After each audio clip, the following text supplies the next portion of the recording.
উদ্দেশ্যে কোন professional group বা কোন পেশাজীবী গোষ্ঠী কাদেরকে টার্গেট করে কি স্কিম করছেন সেটা তারাই বলতে পারবেন। আমরা কিন্তু অদ্যাবধি কোনো অন্য কোনো পেশাজীবী গোষ্ঠীর সাথে বা প্রফেশনাল গ্রুপের সাথে কোনো কনফ্লিক্ট বা কোনো কম্প্যারিজনে যাইনি।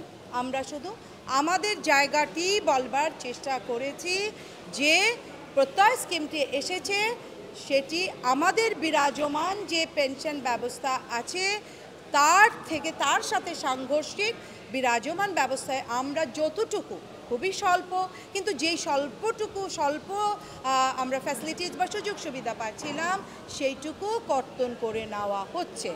এখন এটি যদি কেউ উদ্দেশ্যমূলকভাবে কোনো পেশাজীবী গোষ্ঠী কোনো ব্যক্তিবর্গ যদি এটি উদ্দেশ্যমূলকভাবে দুর্বিসন্ধিমূলকভাবে করে থাকেন সেটি নিশ্চয়ই কাম্য নয়, সেটি গ্রহণযোগ্য নয়। কে কোথায় কিভাবে যুক্ত হবেন, যারা পলিসি মেকিংয়ে আছেন, যারা প্রত্যয় স্কিম বা অন্য স্কিম দ্বারা তৈরি করছেন সেটি তারা উত্তর দিতে পারবেন। মাননীয় প্রধানমন্ত্রী যখন সর্বজনীন, এটির নাম কিন্তু সর্বজনীন, তো সর্বজনীন অর্থ কী?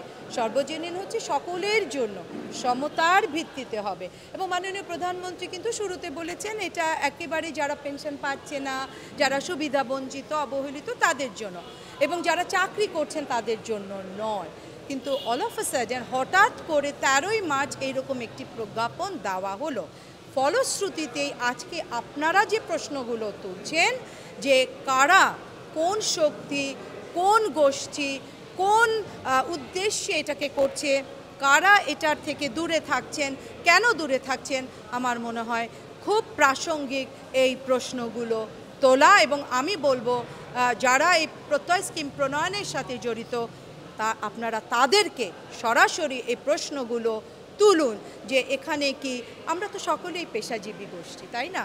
আমরা সকলেই যার যার জায়গায় কাজ করি, তাহলে কেন এই বিভাজন, কেন এই বিভ্রান্তি, এবং সবচেয়ে বড় যেটি প্রশ্ন, কেন বিশ্ববিদ্যালয়গুলোকে একটি অসন্তোষ এবং অস্থিতিশীলতা তৈরির অপচেষ্টা? মাননীয় প্রধানমন্ত্রী যে দিন বদলের যে সনদ, সেখানে কিন্তু তিনি বলেছিলেন শিক্ষকদের জন্য স্বতন্ত্র পে স্কেল দেওয়া হবে। এবং বারবার আমি একটি কথা বলেছি, বঙ্গবন্ধু শিক্ষা ক্ষেত্রকে সবচাইতে গুরুত্ব দিয়েছেন। তিনি বলেছেন এটি সবচাইতে ভালো বেস্ট বিনিয়োগের জায়গা, কারণ এখান থেকে আপনি বেস্ট প্রফিট আপনি পাবেন। কিন্তু এবং তিনি বলেছেন কেরানি তৈরি করতে চাই না, বঙ্গবন্ধু বলেছেন সামন্ততান্ত্রিক যুগের কেরানি ব্যবস্থা চাই না।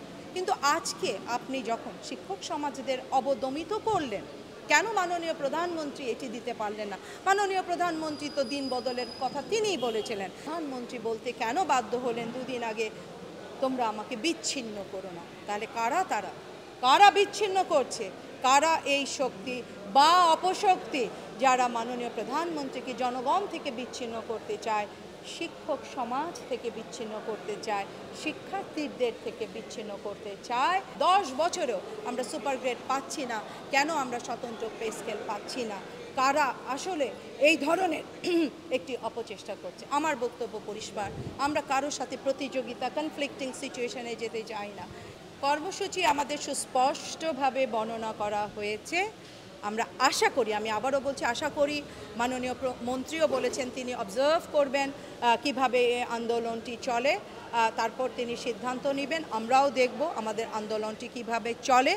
এরপরে আমি আবারও সাধারণ শিক্ষকদের সাথে কথা বলে তাদের অনুমতি নিয়ে, তাদের সমর্থন নিয়েই যদি যেটি বলছেন লাগাতার হতে হয়, যদি দীর্ঘদিন চলে, তাহলে পরবর্তীতে আর কি কর্মসূচি গ্রহণ করা যাবে এটা ঢাকা বিশ্ববিদ্যালয় শিক্ষক সমিতি সাধারণ সভায় নির্ধারিত হবে। লাইব্রেরিটা বন্ধ করা হয়েছে অবশ্যই আমাদের যে সর্বাত্মক, আমরা কি বলেছি কনসেপচুয়ালি আপনাকে বুঝতে হবে, সকল ধরনের একাডেমিক এবং প্রশাসনিক কাজ বন্ধ রাখা হয়েছে। সেই কারণেই আমরা গ্রন্থাগারটি বন্ধ রেখেছি। গ্রন্থাগার বন্ধ রাখার পিছনে এটাই আমাদের উদ্দেশ্য যে আমরা যে আন্দোলনের ডাকটি দিয়েছি সেই আন্দোলনের সর্বাত্মকতা, গভীরতা আমরা প্রকাশ করবার জন্যই এটা করেছি। অন্য কোনো কারণে নয়। আমরা বারবার বলেছি কঠিন সিদ্ধান্তে যেতে বাধ্য করবেন না। আমাকে এই প্রশ্ন না করে আপনারা অর্থ মন্ত্রণালয় যে এই প্রশ্ন করুন যে কেন ছাত্ররা লাইব্রেরিতে ঢুকতে পারছে না, কেন শিক্ষকরা লাইব্রেরি না খোলার মতো একটি জায়গায় চলে যেতে হলো, এই প্রশ্ন অর্থ মন্ত্রণালয় বা প্রত্যয় স্কিম যারা প্রণয়ন করেছে তাদেরকে করুন।